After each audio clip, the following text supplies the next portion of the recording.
Hey everybody, I'm Denis McDonough, and I'm really honored to have been invited to join you for the block party today. Celebration from this house to the White House, the story of Scranton's own Joe Biden. I got to know VP pretty well when we worked together in the White House, first on the National Security Council and then as President Obama's Chief of Staff. I got to see up close the kind of leader that Joe Biden is, the kind of decision maker he is, the kind of policies that he'll insist be put in place. Every meeting, literally bar none, he would ask a simple question. How is what we want to do now going to impact working families in this country?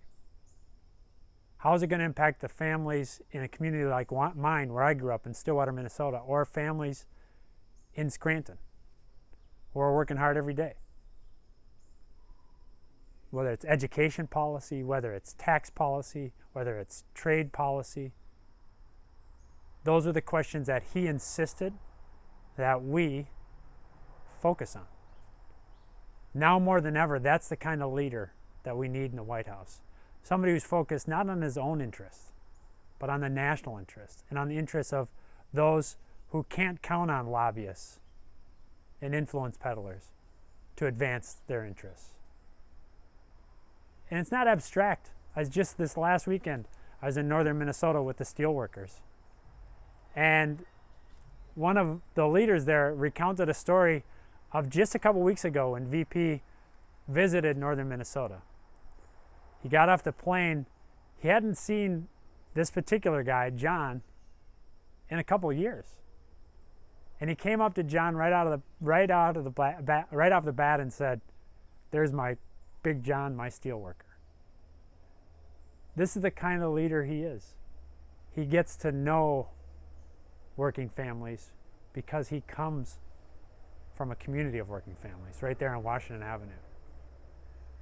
It's also not abstract for those of us who got a chance to work with him with our own families.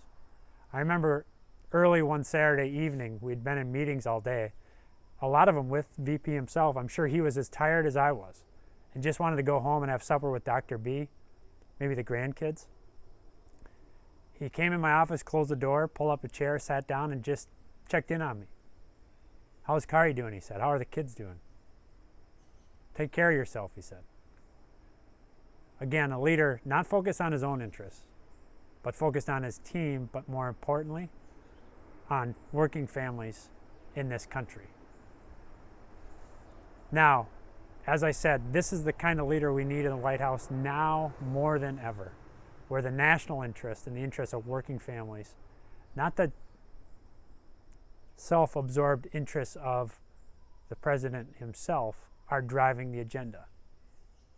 And that's going to be possible because of the kind of work that you guys have been doing with tonight's effort to ensure that VP's got the resources to win this thing, not only in Pennsylvania, but across the country.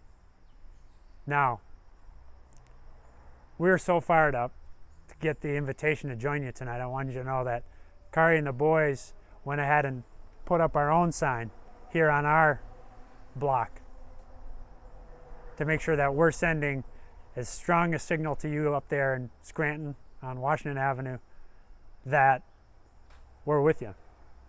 More importantly, we're with Joe and Kamala. And most importantly, we're with working families across this country. So thanks for doing what you're doing. Thanks for watching out for one another. Thanks for raising the funds for VP. And as usual, don't forget to wear your mask. Appreciate you guys. Thanks for having me.